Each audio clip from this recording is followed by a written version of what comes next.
Jalan ini jauh, namun kita tempuh.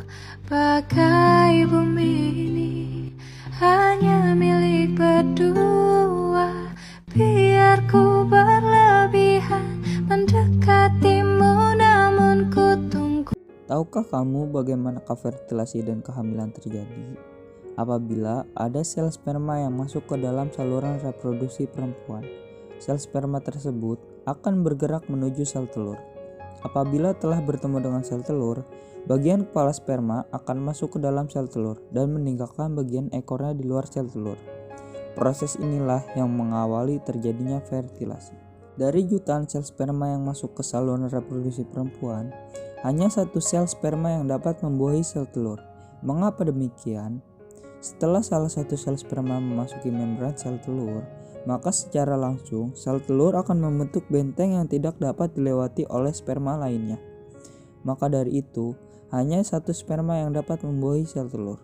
Tips cara menjaga alat reproduksi laki-laki. 1. Berhenti merokok dan tidak mengkonsumsi minuman beralkohol. 2. Menjaga berat badan. 3. Menjaga testis tetap dalam keadaan sejuk. 4. Menghindari paparan racun. 5. Melakukan hubungan seks secara teratur. 6. Menerapkan perilaku seks yang aman. 7. Sunat. Jalan ini jauh, namun kita tempuh. Bagai bumi ini hanya milik berdua. Biar ku berlebihan mendekatimu, namun ku tunggu. Sel telur keluar dari ovarium, ditangkap fimbriae, kemudian memasuki tuba falopi.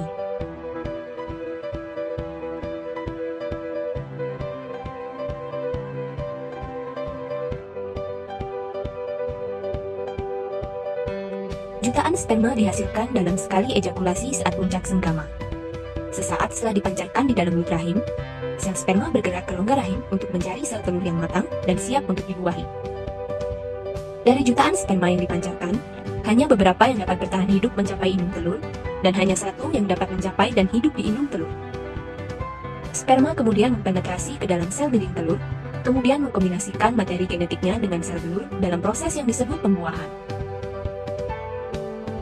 Sel telur yang telah mengalami pembuahan selama perjalanannya menuju rahim, zigot akan mengalami beberapa perubahan. Di rahim, zigot akan menempel di dalam dinding rahim, dan disinilah zigot akan berkembang menjadi embrio, dan akhirnya akan menjadi janin.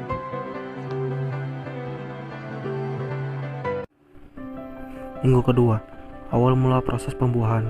Sel telur dibuahi 12-24 jam kemudian setelah sperma mampu menembusnya. Setelah beberapa hari, sel telur yang telah dibuahi akan mulai membelah menjadi beberapa sel melewati tuba falopi dan masuk ke dinding rahim. Pada minggu keempat, sel tersebut akan berbentuk seperti embrio. Minggu kelima, sistem peredaran darah mulai terbentuk, jantung kecil akan mulai berdetak. Minggu keenam, hidung, mulut, dan telinga bayi Anda mulai terbentuk, dan usus serta otak mulai berkembang. Minggu ke-7 bayi masih memiliki ekor, tangan, dan kaki mulai menonjol sedikit. Minggu ke-8 saluran pernapasan mulai terbentuk dari kerongkongan hingga paru-paru yang sudah mulai berbentuk. Minggu ke-9 janin sudah mulai terbentuk sempurna, telinga sudah ada walaupun masih kecil. Minggu ke-10 jari-jari sudah mulai terbentuk, kuku juga mulai terbentuk. Minggu ke-11 janin hampir sepenuhnya terbentuk, menendang, merengangkan, dan bahkan kukukannya saat diafragma berkembang, meskipun Anda belum bisa merasakan aktivitas apapun. Minggu ke-12, jari-jari bayi sudah dapat membuka dan menutup. Minggu ke-13, sidik jari mulai terbentuk, organ juga terlihat jelas dari kukunya. Minggu ke-14, otak bayi mulai aktif, ginjal juga sudah mulai bekerja. Saat di USG mungkin Anda dapat melihat ia menghisap jempolnya. Minggu ke-15, kelopak mata masih tertutup, tapi janin sudah bisa merasakan cahaya. Minggu ini jenis kelamin sudah bisa diketahui. Minggu ke-16, kulit kepala janin sudah mulai terbentuk. Anda mulai merasakan tendangan janin. Minggu ke-17, tulang bayi mulai kuat tapi pusar juga semakin tebal dan kuat. Minggu ke-18, gerakan janin mulai terbentuk. Minggu ke-19, indera janin mulai terbentuk, menyanyilah untuk dia. Minggu ke-20, janin sudah bisa menelan apapun yang dimakan oleh ibunya. Minggu ke-21, tendangan janin akan lebih terasa. Minggu ke-22, bibir dan alis sudah mulai terlihat seperti miniatur janin siap lahir. Minggu ke-23, telinga janin sudah mengenali suara. Minggu ke-24 bayi sudah mulai tumbuh lebih panjang namun kulit masih halus. Minggu ke-25 rambut mulai terbentuk saat ini. Minggu ke-26 janin menghirup dan mengembuskan cairan ke ketuban. Hal ini membantu mengembangkan kinerja paru-parunya.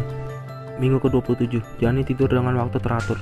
Paru-paru belum sempurna namun sudah bisa berfungsi di luar rahim dengan bantuan medis. Minggu ke-28 janin sudah bisa merasakan cahaya. Ia sudah bisa berkedip dan bulu mata sudah mulai tumbuh. Otot dan paru-paru lebih berkembang dan siap untuk beradaptasi dengan dunia luar. Kepala tumbuh memberi ruang otak yang sedang berkembang. Minggu ke-30 janin dikelilingi 0,5 liter cairan ketuban dan sedikit aktif. Minggu ke-31 janin sudah bisa memutar kepalanya di berbagai sisi. Lapisan lemak pelindung ada di sekitar kulitnya. Minggu ke-32 berat janin pada minggu ini akan terus tumbuh. Minggu ke-33 tulang tengkorak janin belum sepenuhnya nyatu. Minggu ke-34 saraf pusat janin sudah semakin matang. Begitu juga paru-parunya. Lahir mulai dari minggu ini umumnya tidak memiliki masalah kesehatan serius dalam jangka panjang. Minggu ke-35 ginjal dan hati sudah mulai berfungsi secara penuh. Minggu ke-36 janin bisa tumbuh 1 ons per hari. Lemak yang menutupi kulit juga sudah mulai berkurang. Minggu ke-37 janin sudah sepenuhnya siap untuk dunia luar. 2 minggu ke depan paru-paru dan otak matang sepenuhnya.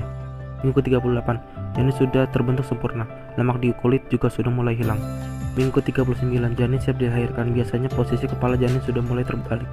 Minggu ke-40 jika ibu yang melahirkannya normal, maka minggu ini mungkin adalah waktu melahirkan baginya. Janin siap dilahirkan pada minggu itu.